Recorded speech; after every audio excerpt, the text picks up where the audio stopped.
want to address that first question that you asked, which is, are we distracting ourselves until we die? And I think that's what capitalism would definitely have us do. I literally was getting paid a fraction of what the guy next to me was running in, throwing five prescriptions and walking out. And ultimately, they started to siphon my money into these kind of people, right? And at that point, I was like, well, now the universe has really spoken. This is very, very clear. And it's my time. It's my time to get out. I know what people need and they want, and I have it.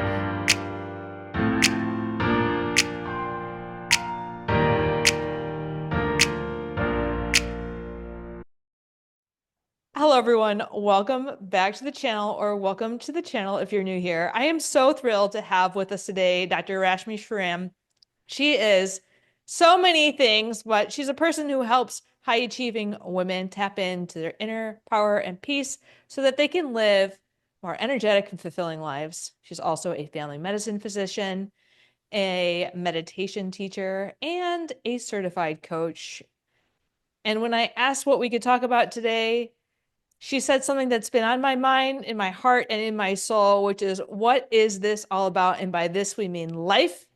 So we're doing a little bit of a deep dive. But before we do, Rashmi, thank you for joining me today. I am so thrilled to be here. Thank you so much for having me, Jillian. Yeah. And for the people who haven't had the honor of meeting you yet, can you share a little bit more about yourself? Yeah, absolutely. So, you guys heard a few of those kind of roles and titles. So, I've been practicing family medicine for high volume family medicine for 22 years or so. And over the last 10 years or so, really got into a lot of the mindfulness and meditation practices. Almost 100% of it was because I needed it for myself. I was experiencing a lot of burnout. I was experiencing a lot of existential crises, if you will. And I had grown up in India with a grandmother who was a deeply spiritual person, not entirely religious, but spiritual person who practiced a lot of what now I understand is Ayurveda, yoga, and meditation. They didn't necessarily have those names back then. And she had passed a lot of those things down to me. And I held them in a very sacred space. And I joked that I was like a closet meditator for a long time because I was worried about what people would think about that kind of thing, particularly during medical training and things like that. And so I sort of came out of the closet and started to train as a meditation teacher again, mostly because I really needed it for myself. And that opened up a lot of different doors. I learned a lot about Ayurveda, got certified to be a teacher in Ayurveda. I started to integrate some of that into my patient-centered practices. And over the years, it became really clear to me that I could not fit into that square hole as a round peg. And so I left that traditional practice model back in 2019, 2020. And I've had different iterations of coaching practices since then. And really, I focus pretty heavily on somatic healing. And over the years, I've also developed different certifications. I shouldn't say developed, I have participated in. And again, mostly because I feel like they're deeper practices within somatic healing, within yoga therapy, and more recently within the psychedelic space. There's so much healing that's possible and the potential for that. And each time it's really important to say that I find a new layer of my own self that I need to heal, that needs to be healed. And so before I can bring it out into the world and speak anything of it, it would be hypocritical to do so without having some layer that I've been able to let go of that wasn't mine, that I didn't know wasn't mine, that I was carrying around. And so we can talk about all the different iterations of that, but that's what's led me here today and to be in this conversation with you today, Jillian. And the synchronicity I've already shared with you, my mind is blown because I was sharing with you, I've finally, and it just, even to what you said about getting the layers down, I'm like, why am I finally able to confront like this? I've had existential crisis for so long, but I think I've just allowed myself to cope by allowing myself to sit in that more superficial for me space, which means like the things that I've already identified don't matter, but yet haven't had a lot of the exposure that you're speaking to right now. Is like my soul was calling something deeper, but I hadn't had exposure to be able to really lean into it. So I kept leaning back into the familiar. And so when you're saying the words Ayurvedic, I've heard this term many times. I have very limited understanding. Can you share with myself and with the audience what is Ayurvedic medicine? Yeah, so Ayurveda it can be traced to 5,000 years ago. The ancient yogis sort of came up with a system of literally living life really well. And I think of it as the original lifestyle medicine. And so they started to speak about all the different areas of health that would kind of come back to our core nature as being connected within this cosmos, if you will. So it's a consciousness-based healing system, but it's also very simple and it's also very individual. And so it's not necessarily a one size fits all. It's sort of, hey, if you have this tendency, there are things called doshas that we have these propensities or different patterns or ways of being. If you are, so for example, my guess for you, because you're an intense person, Jillian, you and I mean, almost everyone in medicine does have a high dose of what's known as pitta, which is, fire, these elements, fire and water, for example. There's all these other elements, but to make that point of what Ayurveda can be looked at is a very individualized way of healing. And there are so many different steps that we're able to take when their imbalances start to show up, Mhm. when there is dis-ease, right? So we call it disease, but Ayurveda really called it dis-ease, this idea of no longer being at ease or in some amount of ease.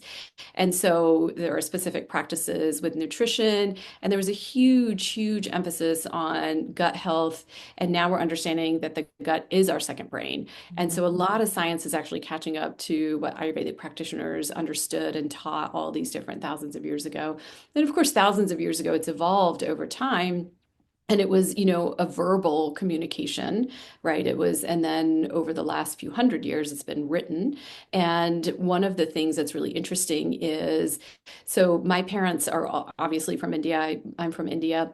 And that generation literally kind of ended up getting socialized away from all things yoga, Ayurveda, because of the British colonization. And so my grandparents were sort of that last generation that held some of that knowledge, that inherent knowledge. And so when I started to study Ayurveda as an MD, my parents were like, "What? What are you doing?" It was like, Mhm. "What? That's, we thought it was passé and this and that." And so it was this really beautiful kind of full circle moment of trying to understand what Ayurveda is.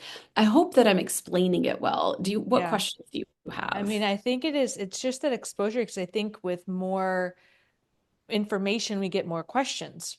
Yeah. And there's so many different elements to it that just really understanding its heritage and how it became lost. And also, you said once you leaned into more of these practices, like you could no longer fit into traditional medicine. What were you noticing was kind of the challenges with integration or just what made it challenging to practice within a traditional Western medicine model?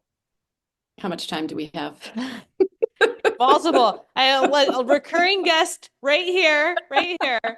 Yeah, so So, what comes to so, mind? it's multifold, and I think it's also multidimensional. So we start to understand that, modern Western medicine is amazing. I would never knock it. I, of course, I haven't let my license go, haven't let my board certification go, and I don't plan on doing so because I have a deep-rooted respect for it, and I understand that it has its place. I think we're really good at urgent and acute types of situations. I think we do a really good job. I think we save a lot of lives, way more than we ever could before. I think where it's lacking is the chronicity of some of these illnesses. And I started to really see for myself that it didn't feel okay to me to like just literally put every single patient on metformin, every single patient on a statin and or an ACE inhibitor for the rest of their lives. A lot of these people were in their 30s and 40s, and they were like, "What is this the only thing?" And I was trained to say, kind of, yeah, until I started to go out and understand, and I moved into a plant-based, whole foods diet about 20 years ago or so, and that started to shift things for me personally. And then I would start to educate them. And over the years, particularly starting from 2016, you might remember you're a lot younger than me, but we started to have these, the metrics started to play a much bigger role in how we were viewed in these sort of like almost theatrically theatrically nonsensical ways, that's what I'm going to say. Mhm. And so my metrics wouldn't add up, right? And I was on these different committees, and I was always, of course, the only non-white person. I was always the only female in these different rooms, and I was sort of a token there, is what I understood. And these older white men would make these decisions. Well, everyone needs to be on an ACE, and these are the metrics. And so my metrics weren't adding up, and it started to escalate. And so you can imagine that if I counseled someone for 45 minutes on their diet, their exercise, their relational health, their emotional health, that they got great results. And Yep. therefore, we were able to wean them off of their statin and or their blood pressure medicines over Mhm. time, right? Over the course Mhm. of 3, 4 years. And they were thrilled. They were thrilled. I was happy, the whole thing. And ultimately, because the metrics only measured and could not read my notes, could not see that their actual, blood pressure was great, couldn't measure that, didn't have the extrapolation of what were their lipids without a statin. I started to get dinged, and it turned out that it started to flip the payment system. And so I literally was getting paid a fraction of what the guy next to me was running in, throwing 5 prescriptions and walking out. And ultimately, they started to siphon my money into these kind of people, right? Mhm. And at that point, I was like, well, now the universe has really spoken. This is very, very clear. And it's my time. It's my time to get out. I know what people need and they want, and I have it. And so actually, but I fought it. But I fought it for a really long time. Like I really tried to make myself fit in there. So it Mhm. wasn't from lack of trying, and it wasn't that it was always toxic. It just was not a system that was meant for anyone other than, widget people. And I think that's what's so frustrating about, certainly in primary care. I can speak to primary care and the metrics that my Mhm. colleagues are still stuck in right now in those big systems. It's really unfortunate that prevention and actually holistic medicine is dinged. Like you said, Yeah, I that was huge. the largest values conflict that led to my moral injury when I was very disillusioned by that. And especially in dentistry and oral medicine, it's everything in I do head and neck cancer is my niche Yeah, and prevention is key. Prevention yeah, is so important. yes. And that's not captured. And I know in dentistry there was some talk about reimbursements changing more to the prevention model and then being rewarded, but that's so far away from the reality. And we always hear about procedural type of specialties. And of course, I started in oral surgery and thinking about when I left that, it was just this vision of the monetary value that's placed on different aspects of medicine and how people that go into it, if we truly want healing of the mind, body, and soul, those, as you just demonstrated, are not reflected in the reimbursement in the traditional Western medicine model. Right, right. And there's only so much that I think any of us are willing to take, especially, 18, 19, 20 years into a practice. Mhm. And then you're actually starting to make less money, even though you're getting better results for your patients and you're such a better doctor because you're able to trust your intuition. It was a real stark contrast to what was happening internally to what was showing up externally. And I'm even thinking it impacts the way that patients think of their own wellness because the model, our system, when I did humanitarian efforts, they're like, we'll just give them something because the people are used to having some sort of pill. I'm like, no, no, I want to teach them that's not the way to go. And, Yeah, but then in our quick fix culture, yeah. if people are seeing this over and over and over again, we need more people like you to say, like, this is actually how you become well. And just like you were saying, kind of that live it to give it, you notice the impacts of the plant-based diet on you, so you can speak to it and share with people who want to take more ownership of their health and also identify the things like you said, there's a place for Western medicine, the things where I know there's some genetic predispositions to For cholesterol. So sure. maybe Yeah. they are on a plant-based diet and they're still struggling. But what do you feel? You said it took you a while. You tried to fit in for longer than maybe you noticed that you weren't. What was keeping you there? Fear, Mhm. fear of change for sure, and fear of the unknown. I had never done I had taken some entrepreneurial kinds of I don't want to say risks, but I had done a few entrepreneurial things. But this idea of putting myself out there and then asking people to work with me, it would fill me with so much fear. And that was what was keeping me small and safe. I mean, that's ultimately how we keep ourselves small and safe is by avoiding the fear. But what we know now is, and what I know now for sure, is this idea that I can have fear come along with me and do just one small courageous thing and the next courageous thing and then the next courageous thing.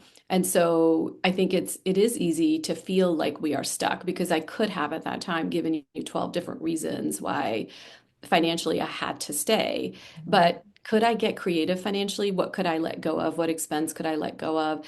And how do I ensure some amount of financial kind of grounding for myself? Like, if I could ask those questions, like the how questions, rather than well, I definitely can't, that Mhm. starts to open up different creative spaces that don't exist in the I definitely can't, so I can't leave kind of thing. Mhm. I heard the do it scared and also the small steps. Because I Yeah. know in oftentimes, and there's that grieving, right? Of like the allowing ourselves to grieve what we're leaving while trying to create something that is different. And oftentimes, especially in high achievement culture, we want to skip a whole bunch of steps and jump from one thing to another. And and I would love to hear how your coaching goes, but I'm like, I'm here to slow you down because if we slow down, we can get more intentional and we can actually get where you truly want to go faster than if you were to just jump because people often jump into the known. And so they jump into the same thing that they left, thinking Yeah. it's going to be different over on this side of, the grass, but it's the same until you get intentional about what are your fears, what can be the small step to challenge those fears while also honoring the aspects of yourself that you've spent so long with that you're choosing to kind of allow to let go of. I know that was kind of what kept me stuck. And then you also said when you were meditating, you were afraid of what people were going to think of you. What was the fear there? Oh, for sure. Literally, even in college, Jillian. So I had this group of folks, and I would actually go. I realized they were really ahead of their times. This psych ward that was actually away from, I went to UVA in the Blue Ridge Mountains. It was away, and it used to be a TB hospital that was then converted into an inpatient psych unit. And it was gorgeous. I mean, it was in these beautiful mountains. And so, what my role was, and I started in my first year, and I became the program director by year three. And then I had like a bunch of other program directors, underneath me by year four by the time I graduated.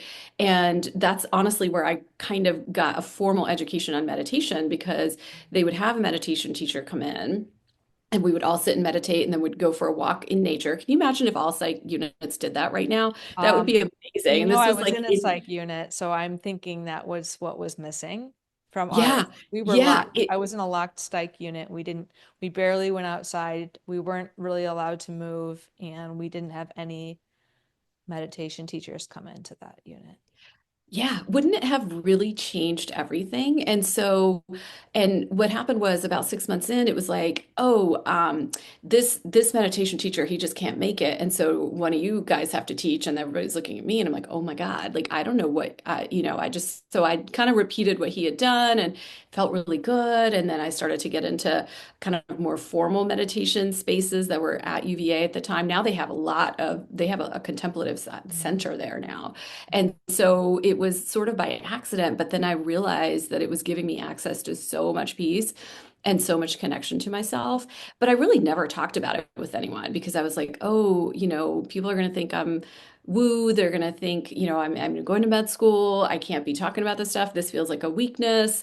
And those were all my own perceptions. Who knows what I ever heard or internalized or something. But it was that sort of kept me from ever speaking about it or really talking about it openly. Or maybe I may have mentioned it, but it wouldn't have been like I wouldn't have identified that to someone that didn't feel safe to me as a big part of my daily practice, for example, because it just didn't feel safe for me. I don't think that I had enough grounding in who I knew myself to be back then. And that was, like 35 years ago, some crazy long time ago.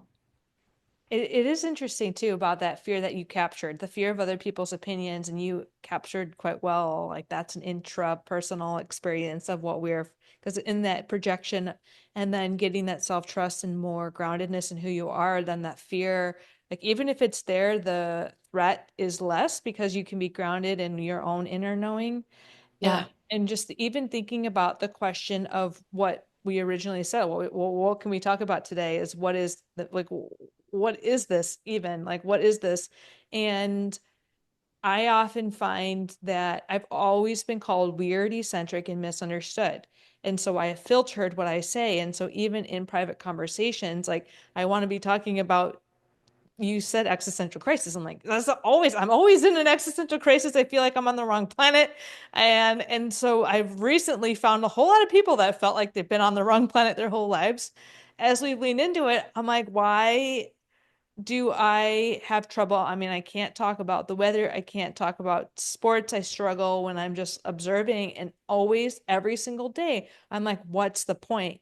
And unfortunately for me, that's gotten to the point where I became extremely suicidal and almost gave up on life.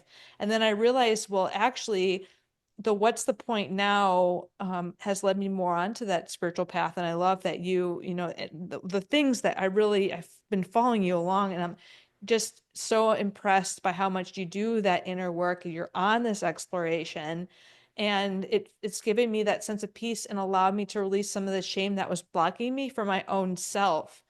And I was like, I'm always in this spiritual crisis, but I don't even know if I had the awareness that it was shame that was blocking me, or like the inner judgment. And so you said about your own existential crisis, and as you're getting to know yourself, what did that existential crisis look like for you? Oh, I've had those my whole life too, Jillian, for Mhm. sure. And I've tried to avoid them with all kinds of different, the classic way is just to overwork and to overdo and keep myself so busy that you don't ever have time to think about it. Yeah.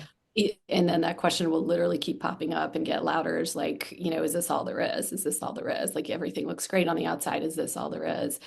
And so I would say that's one of the big kind of and things that would show up as we can call it a spiritual crisis. But I would, there's also these terms that we use in the psychedelic space, which is, a spiritual emergency or a spiritual emergence rather than emergency.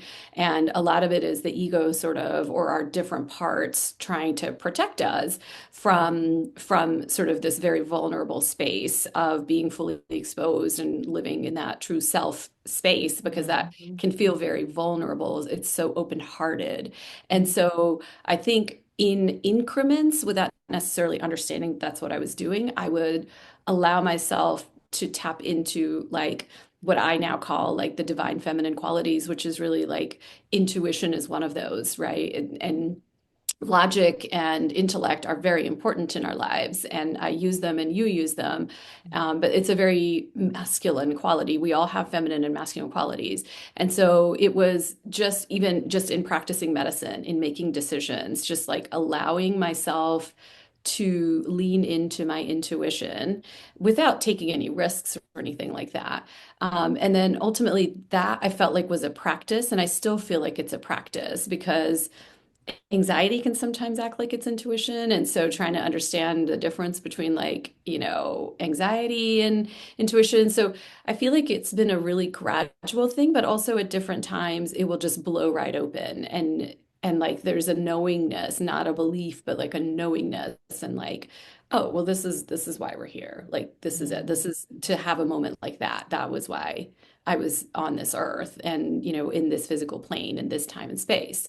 And so there have been different times like that. And I don't know, it's definitely not a linear process. But I think just giving myself permission to understand there's a different layer, a different dimension, and that I don't necessarily have to talk to anyone about it, but I can enjoy exploring that for myself in whatever way that feels good. And it's been really helpful to have community Mhm. as well. And that was really important for me within the meditation teacher space. So we met every month, even after our, certification was over. And I think that was, back in like 2012 or something like that.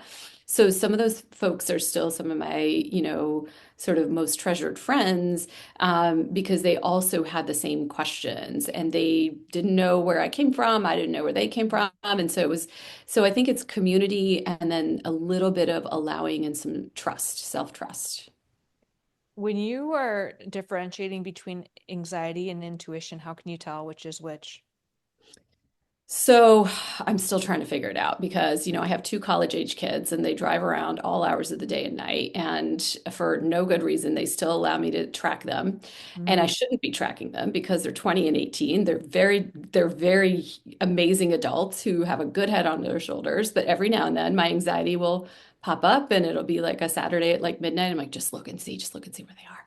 And I'm like, don't do it, don't do it. And so yeah. the anxiety will feel more in a ruminating kind of quality. It's Mm, just a very rumination kind of quality. And it will have, just an old fear that's always there, like of watching your heart walk around outside of you. And I would say the vast majority of my anxiety is related somewhat in some way, shape, or form to my daughters, even though they are perfectly incredible human beings. So it's for me to understand that I have this, like I can have these stories that will come up that will then create this sense. And if I can slow down, if I can take a breath or two, and if I can remember that they have a good head on their shoulders, or if I can just remember that I'm here, just kind of come back to myself and understand, well, what's here? What is this breath? I'm able to differentiate that from intuition. mm, And so intuition to me will feel like when we first popped on here and you said, what should we talk about? And it just was like, wouldn't it be fun to talk about what life is all about? And so I just said mhm. it. And that was just intuition. And That so I was hope absolutely I crazy. still don't exactly know, but anxiety it never feels good. Intuition feels good most of the time. Mm. Yeah, I felt the energy that you were saying is just that knowingness and that flow and that unobstructed calmness, like peace. Yeah. Yeah. And I really appreciate you kind of sharing. And also the way you were exploring it, it was like you were noticing, like, this is anxiety and this is what's going on and being present with it. Is that kind of how you embrace it, or what does that look like when it comes up for you? Oh, for sure. I think it's the idea of allowing uncomfortable things to show up when they do show up, if we have the capacity to hold space for them.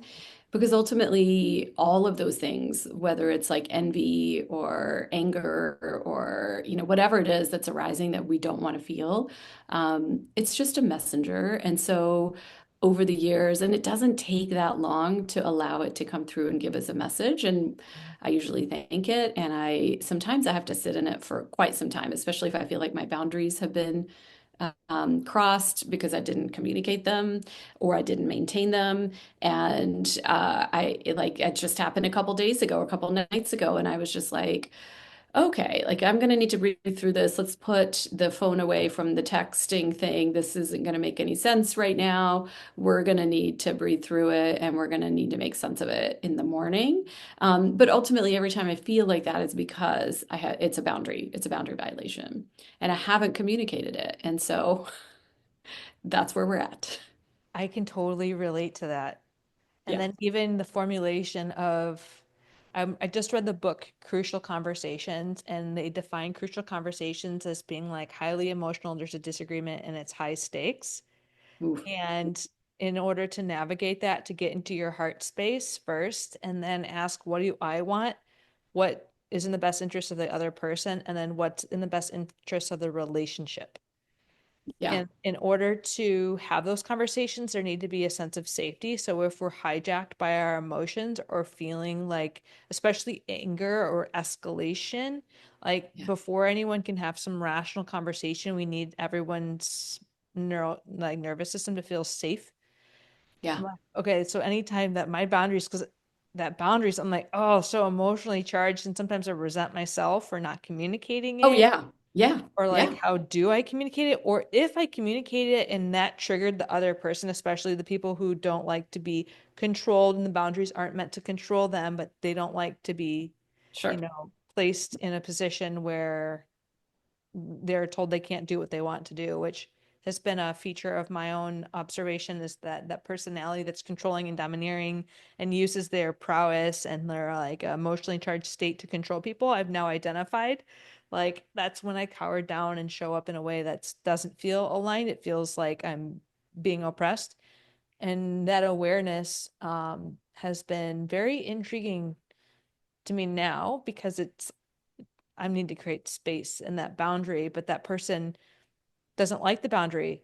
So oftentimes us, like especially women physicians who were taught not to set boundaries or that it's uncomfortable. And then when you do and that other person gets mad, it like reinforces that, oh, I did something wrong. But really, I'm just speaking this because I think it's important for us to be aware that people who have been taking advantage of us and who have been benefiting off of our lack of boundaries might get a little upset. And that doesn't mean that you've done anything wrong. Like to Right. observe, like, did I communicate this in a way? Is it an irrational boundary? Or are they just not liking it because they benefited off of my lack of boundary in the past? Right. Oof. Powerful point. Mhm. Powerful point. I think that was just something I was exploring. So thanks for listening. Well, It's yeah. very well articulated. And then what you were saying, also about getting back to our essential self, and I guess that fear and how we can live in the space of distraction. Have Yeah. you heard of the documentary Becoming Nobody with Ram No. Dass? I just watched it Oh, twice. no, I have. I'm sorry. Is that what the Ram Dass documentary is called? I've seen it, but I Yes. just don't remember the name of it. It's Yes. great. It's great. It's so fascinating because what Yeah. I was noticing is I was actually having more of an existential crisis, thinking that, and this will, I'd love to lead into kind of our main topic of what the heck is this all about? Because this is where I go, are we distracting ourselves until we die? Are we just distracting ourselves through life until we die? Like that's at least what I feel. Many of us who live in the United States where we don't think about death a lot and Yeah. we're avoid and the fear is like, well, I don't want to think about our mortality, so we distract, and then all of a sudden, boom, we have some catalytic event or we're dead. Yep. And so I'm trying to use that awareness now to live more intentionally, but where I feel I am is then I just get to a hopelessness. Like, what is this all about? So I would like to have a less hopeless viewpoint, and I'd love to hear from you when you ask yourself that question. I mean, not to say that maybe you also get hopeless or whatever it comes up for you, but I'd love to hear kind of what does come up for you. Yeah. I want to address that first question that you asked, which is, are we distracting ourselves until we die? And I think that's what capitalism would definitely have us do. Mhm. Absolutely. I don't think you made that up. I think that is, in fact, what the going sort of rate of life can be, honestly. And we will move from one thing to the other, and they have different names, but yeah, I think so. So that's the first thing. So the second thing that you asked was, how does asking that question, like, what is this, what the heck is this all about? Like, how does that sit with you? What's your relationship to it? That sort of thing. And it's multifold. I would say that I first started to ask that question right after my first kid was born, and she just turned 20, and she's amazing, and she's going to go to med school and all the things. And I had deep, deep postpartum depression. It was one of the hardest times in my life. And I was one of the first in like my friend group to have a kid, and no one really knew how to help me. My husband didn't know how to help me. I was in such a shame spiral, and had just started a job as an attending, and I would have recurrent mastitis episodes. And it really did feel like that's the closest I've come to dying, I would say. And at the same time, I remember I lived in this cul-de-sac, and we also live in another cul-de-sac now, but it was like literally the most idyllic, like looking thing you could ever imagine. The house was great, our cars were great. There was this healthy kid. I looked fine from the outside, right? I was married, looked fine, job looked great. And so like my neighbors would just constantly be in this like awe of like, oh my God, how does she do it all? What's going on? And I'd be like, is this all there is? Like just effing pretending like when I'm walking out to the mailbox that everything's great. Like that sucks. Or going to work and acting like everything's great and sort of, taking everyone else's stuff and then not knowing what to do with it or deal with it and just feeling so hopeless all the time. That because technically I'd made it, because Yeah. that I'd made it. And I was like, this is if this is all there is, then call me out. Like this, I'm checking out. And that's when that question started to come up for me. And it didn't necessarily get resolved, I would say, any time at that point. And I would say I would periodically get a little bit better. I would access some amount of hope. I would access some amount of like a shift in my, kind of being, if you will, for a variety of different reasons over time, and would find a little bit of healing. And then it would, it was sort of forget that question. And if it ever came up, it's like, oh, it's so irrelevant. We're so busy. Like everything is happening. Then I had a second kid, and she was great too. And things looked even better at that point. And I started feeling worse. And so it was that escalation of it, and also looking around and understanding that like no one seemed to notice, first of all. And second of all, like it did look great, and people were working so hard to look great and to avoid looking bad. And I no longer wanted to be that way. And so I started to just, have my own kind of internal dialogues about it. And shortly thereafter, I joined that meditation teacher program, and I started to really explore it with other people, which was super helpful for me. But I think, we can kind of take a 10,000 or 20,000 foot view on it and say, I mean, I think that's been the real question for mankind, if you will, for most or all wisdom traditions for, several thousands of years. And it wasn't until what, like maybe 8 or 9,000 years ago that humans, like, we as a species could in fact have the luxury of asking that question without just Mm, spending all of our time either trying to find a mate, take care of our young, feed, sleep, just like and not die. And mm, to move from that survival into this like the luxury of asking, is this all there is? And the fact that we as humans also have the capacity to self-actualize is pretty mm, amazing, that we have this sense of consciousness and we can expand our sense of consciousness and we can evolve our consciousness. It is uniquely a human situation. And so I think it's a gift that we've been given that we most often don't get to explore if we don't give ourselves permission to explore.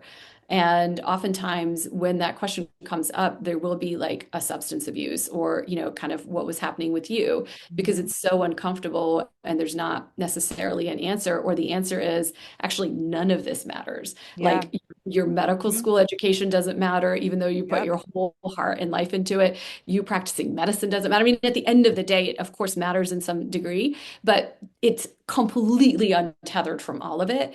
And that is so Mhm. scary that we would rather do anything and everything rather than even just sort of be like, is that actually real?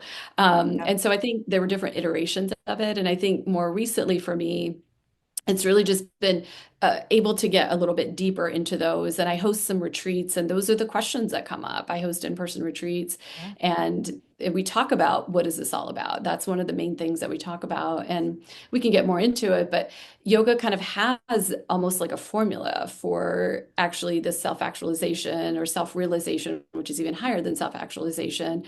And it's the idea that we just need to remember who we are. It's a very simple concept, and it has a multifold way that we can go about doing so, but it is not anything inherently wrong with us. It's just that we have forgotten who we are Mm. at our core. So powerful. So much related. I'm gonna walk through a phase because I think we'll lead into like where, if I was going on your retreat, I'm gonna speak to where my process is, and then because I know a lot of people that I've had this type of conversation get stuck in we're still at that level of not wanting to depart from that title because that pain and the emptiness of who am I without this? Especially like I do a lot of now inner work on toxic shame and realizing I lost myself really young. Many people might have. And because I belonged to a dysfunctional unit where I had to sacrifice who I was to be safe. And I didn't have like what you were saying that was now we don't have to always spend our time in survival mode. We can contemplate these questions. And that's for the first time in my adult life. I feel like I'm at a place of safety where I can truly sit and contemplate this question. And I was like, why am I just now getting to these layers? I'm like, oh, for the first time in my life, I have a community who supports me no matter what. I have self-compassion. I'm no longer in a work environment that's oppressive. I'm not about to die from, medical compromise. I'm like, oh, so I can look at this multiple ways. And what I realized is I went through that grieving state of allowing myself to truly embrace that all the shit that I thought mattered doesn't. Like that was really sad. And now it's free. Like I'm reading David Hawkins' book, Letting Go, and just that philosophy of surrendering, the pathway Yeah. of surrender. I'm like, okay, so first it led me to a deep, dark depression. Yeah. But now I feel this shift happening that brought me here with you today that just feels so synchronous. Like the synchronicity is just, I'm going to accept it as no accident. Because like just today, I was like, I just feel like I'm finally in tune with my spiritual self Yeah. and can now embrace that vulnerability and can walk around with being more bare and more open and seeing the people. I was in that Becoming Nobody documentary. They talk about being on different channels. Like if you have TV channels going on in your brain, where it's January when we're recording this, people are all talking about their body and body changes. Well, they're on that channel one. And then channel two is the psychosocial self. So the therapy channel is what they call it. A lot of people want to stay on one and two, and they don't want to face the prospects of death. So that's fine, no judgment. But channel three is the soul self, the spiritual channel. And so that means that from channels one and two, we're looking at everyone's differences. But then once we get to that spirit, I'm looking at you. And in the documentary, they say, how did you get into that body? Like, how did you get into that one?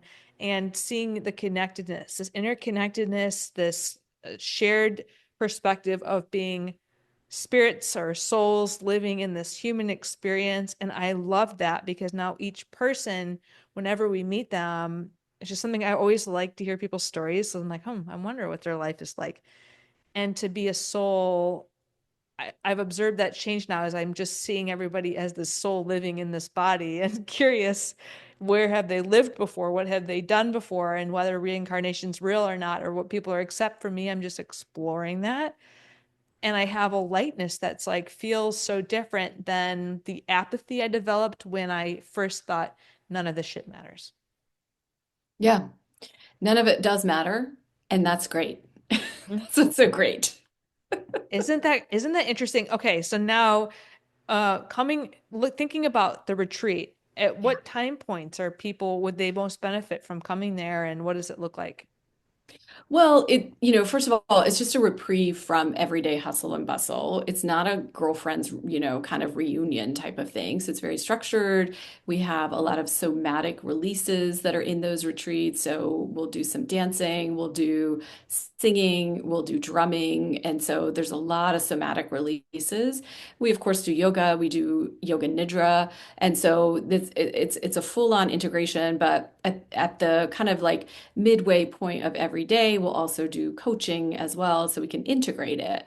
Because at the end of the day, we are highly intellectual folks, and it would be super helpful for us to be able to integrate and also accept, like, hey, like I was crying for like 30 minutes when I was dancing, and I don't need to know why. Whatever was stuck to me that was no longer mine was able to be released because I was able to be in a sort of a flow, sort of form. And the same thing can happen during a yoga nidra, which is like a 30-minute guided meditation, which is designed, it is a transcendental type of meditation. It's similar to a lot of the meditations that Ram Dass, sort of has taught over the years. There's a lot of similarities between a lot of the transcendental types of meditations, which is this idea that if we can just get the mind to be a little bit more quiet, and that's when prana or energy is able to kind of reach those higher states of consciousness. So we can expand our capacity to be the witness in this life, right? And so if we can develop that capacity, then we do get to rest as a witness as we go through these different phases of our lives in this same body, which doesn't look the same as it did when we were born or when we were 10 or when we were 15 or, me, I'm 50. And so, like, being able to have that sense of stillness and that knowingness Mhm. and still go after that thing. I'm not done growing. I have a lot of entrepreneurial aspirations that I'm going to go after because I want to make the impact and I want to use all my potential. Mhm. Not because I'm attached to, I have to make this much money next year, or I certainly have goals for sure, but I'm also then able to let go of the attachment to those goals and Mhm. still go after those and understand that there is necessarily no meaning whether I reach that goal or not. Same as, I had probably made it mean that I would be worthless if I didn't graduate from medical school or graduate from residency or have that next job or whatever. And so I think it gives us the capacity to still go after what the soul wants without the attachment to that result to that degree. Mm. And so it's a sense of personal freedom. I would love to kind of have you elaborate on what it would look like to have attachment to the outcomes and what it looks like for you to not have the attachment to those outcomes. Yeah. So having attachment to an outcome. So let's just use a tangible thing. So say I want to launch a group program and it's something that I'm going to get a lot of rejections for, right? Like that's just the nature of anything in this space. And so if I become very attached to it, I'm going to have 15 women register and I'm going to have to do it in the next 2 weeks. Like I think most people can kind of see the fear that arises in us at that Mhm, point, right? mhm, mhm, And so if I'm attached to that, I've made it mean that my worth is for nothing or this program is worth nothing, depending on how many women I have registered. And every day I'm going to just take, either paralyzed kind of space or I'm going to take action that's based in fear. And mhm, it's a very constrictive place. It's a very constrictive energy. mhm. And people sense that. People Yeah. sense that. So I'm probably going to have more rejections from that place. And then I'm going to move into a cycle of lack and a cycle of scarcity. And I'm just going to start sort of either, again, retreating or taking action that's not exactly aligned. I might ask people who probably don't need to be in the program, things like that. And Mhm, so mhm, it's not a great result. Can we get stuff done that way? We definitely can. We definitely can. But it's really hard. It's like we're just pushing through mud all the time. But what if we then stepped back and we said, okay, this is my vision. I'm casting this vision. I'm planting the seed. I'm going to have these kind of results for this group of women, and I'm going to launch this program, and it's going to start in 2 weeks. And I am so excited to do this because of the abundance that it's going to bring me and the folks that are in there. And if I can stay in that energy, even when I get rejected, and that is the key, is staying in that energy with that inner knowing. mhm, And so I have a meditation teacher who always says your first reaction is free. Everything else, like how you respond, is who you are becoming. And so that is really freeing. So if I get a rejection, my first reaction will be like, shit, is anybody going to register? That's okay. It's free. Let it go because you have awareness with it. And how do I want to be with it? Well, then I just need to take more action. I just need to stay in this space of remembering who all was on this list or whatever it is. Like it will help me to take action based on abundance rather than lack. And that energy will definitely shine through. I have seen that for myself. I've done both. I've done both. mhm, mhm. And it is really easy for me to revert back into lack and scarcity and to work from that space. And I can still create results, but it's not the results that I want or is necessarily win-win for everybody. And so it's a practice for me for sure, but it Mhm. has become more natural to remember that my natural state of abundance, the natural state of abundance for you is actually what will flow and give us those results, and that it's okay if we feel like we get pulled into a sense of lack. And I don't mean just financial lack, I'm talking about everything, relationships, life, everything. We can be in lack or we can be in abundance. And so it's a matter of remembering, and when we let go of attachments, it's easier to remember. I value this discussion so much. There's going to be more on the channel about perfectionism and how that leads to self-sabotage and also focusing on the outcome and the attachment. And especially in social media where people are Yeah. attached to the metrics and then they lose. I think a lot of people lose themselves and they abandon their true message when they're too attached on the outcomes. And that was initially was like when I had a really bad relationship with social media, and what reverted it to a more healthy one was what you said, was I'm grounding myself and this message feels very meaningful. I hope it might help someone. I'm going to put it out there just in case without attachment. And I do notice like if I start getting attached and then make it mean like, like no one gives a shit what you think, like you're worthless, like just shut up and color, or like whatever, all those thoughts. And then just being with that and be like, oh yeah, that belief system, that inner critic, that toxic shame has been with me for a really long time. It's going to take a while to rewire and to choose self-compassion very intentionally and to observe. And I'm learning a lot about IFS. Yeah. Yeah. And Brilliant. The yeah, addiction works and yeah. Yeah. yeah, coming from a very non-pathological place, thinking like, okay, that person, that part of me has been around for a really long time. It's protecting an inner wound. What is that? Yeah, we could talk about that a whole, I mean, that could be a whole another topic. Absolutely. Absolutely. It's a brilliant, brilliant way to articulate so much of, I think all of us can kind of understand when we start to look into it. Yeah. Yeah. Yeah. And so what does your why look like right now?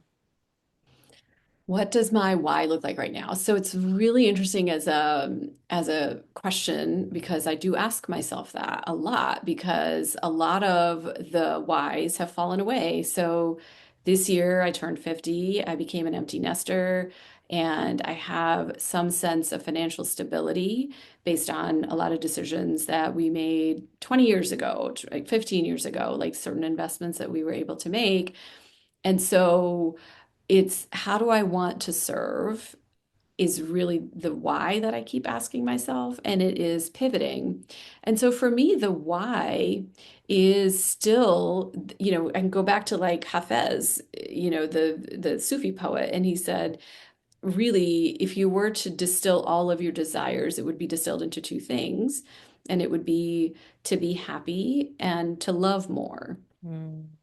And I think that is my why. It is to be happy and to love more. And so for me, my why has different veins in it. And so I'm working actively on creating a more deeper local community set of connections in a whole bunch of different ways, because that is really important to me.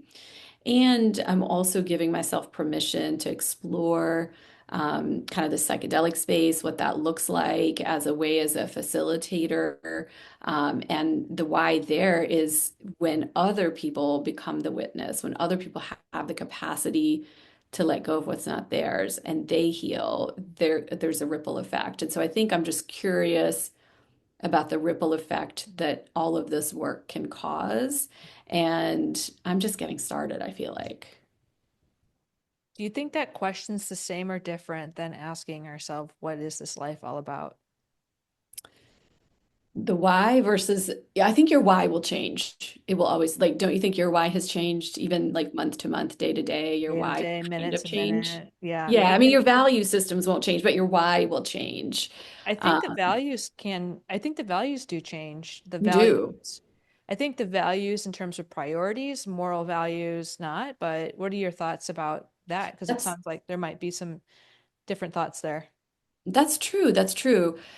I think values, you're right. So I don't like the word moral, but we're talking about those moral values, I suppose. Those tend to, at least for me in my experience, they sort of stayed the same. And even when I take all these different like quizzes and tests and things like that, it sort of comes back to like, my priorities and my values are like somewhere in love and integrity. Like those are always those values that start to show up and they've stayed pretty constant. Sometimes it'll be like number three or number two, but yes, I think priorities absolutely have got to change. And so I suppose, do you think of priorities as like a subset of values? Yeah, I think the values inform your priorities. That's what I am Ah, yeah, considering right now. And the way that you distilled the values to me, those definitely like the inner, if I were to take values kind of at face value, at at a level here that this is what it looks like, I think what you showed was the granularity that might be that thread that ties them all together. Because you're right, like I think that yearning for love and inclusion for me and helping people to know that they all matter, that has been with me since I was really, really young. yeah. I think observing when you didn't feel like safety, integrity, inclusion, equity, like justice, like all those, that really has been a really common theme, and it's just showed up in different spaces. Yeah, so that, and you really got me thinking on that because I'm like, oh yeah, it really hasn't changed. It just looks different. Yeah. And then I had Sarah Weber on my channel. She talks about imposter values, some of those socialized values that I think ultimately I thought were going to be my values, but really were taking away from the true values I had inside my heart. And that's probably why they led me. You said substances, the eating disorder. I think that's when we realized which values we were living that actually weren't ours, but we were borrowing them from societal pressure and messages. Always. And I mean, I think we can still fall into that Yeah. space. It's so easy to do so. And perhaps for a moment or two, that's all right. Or for long periods of time, it can be really a huge amount of suffering that it can cause us. Yeah.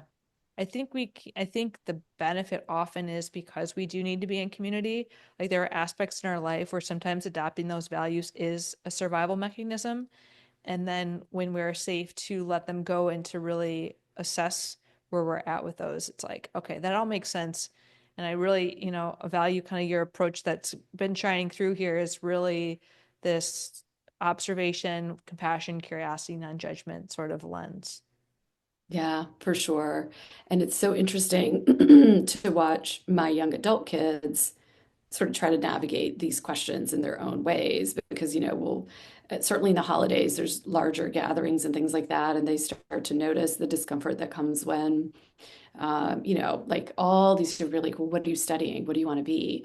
And then it immediately ties their self-worth. Where do you go to college? And so those messages are really loud and clear, and it's really interesting to watch them navigate it. And so it's a privilege for sure to be able to even have this conversation, right? Yeah. Yeah. Oh gosh, I'm sure I could ask you so many questions right now, but I'm not going to open up whole bunch of different explorations. Just thinking about, our main questions and all the things that we talked about today. What would you like our audience to kind of take away from today's conversation? Oof, that's a good one. I think it's the idea of self-trust, self-exploration is okay, and it doesn't have to look any one certain way. You can do it by yourself. It's often a little bit better with like a guide or a teacher or a community, and allowing yourself to explore whatever is showing up as a question. It doesn't mean just because we have a question that we have to have an answer right away. And so leaning into that self-trust, leaning into the process that will get us to the next step, right? We're never done growing. But I think just being okay with not knowing and trusting that there is space for questions to eventually have answers to them that feel like it clicks within you. So I think it's just a trust. Trust would be it. It's even like what I've been realizing in my own life is I think I'll ask myself the question. And then I'm like, what is the actual question that I want? It's like the question has multiple layers, the answer has multiple layers. And then what we were talking about already is at certain time points, you might feel safer to explore different questions. And then just like the awareness of, oh, I wonder what is different that allowed me to explore that, or at this time, why it doesn't feel safe. And Yeah, even when you were exploring your relationship with meditation by yourself, I think there's also that importance of trauma healing, of, people perceive that I'm very vulnerable. Well, they didn't see me the 5 years I was in silence and shame.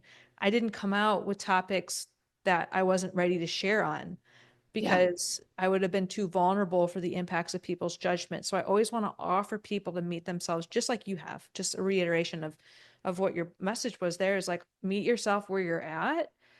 No need, you don't owe anyone to share it, but also shame hides in secrecy. So sharing it with someone you trust who offers you empathy and non-judgment so that it doesn't further shame you would be something I've realized is really important lately. Beautiful. Amazing. And for the guide, I would love for them to know how the heck to find you because it would be so amazing to have you Yeah, absolutely. So support. my social media handle is pretty much the same. It's just doctor and then it's Rashmi Shram. And then my website is also simple. It's just rashmishram.com. Come find me. I have a podcast called Inner Peace and Power, which your episode is coming out very soon, Jillian. It's an amazing episode. Jillian's going to be on this episode. And so, yeah, come find me on the Inner Peace and Power podcast. Let's play together. Let's have community together. So beautiful. Thank you so much for sharing your journey and your wisdom. I value every moment with you, and I'm excited to share this with the audience. Oh, I'm so grateful to be here and I'm grateful for our connection. Of course, Jillian. Thank you. Yeah, and for the audience, please share your insights, your questions, your reflections down below. We'd love to hear from you. And we're so glad that you joined us today. Until next time.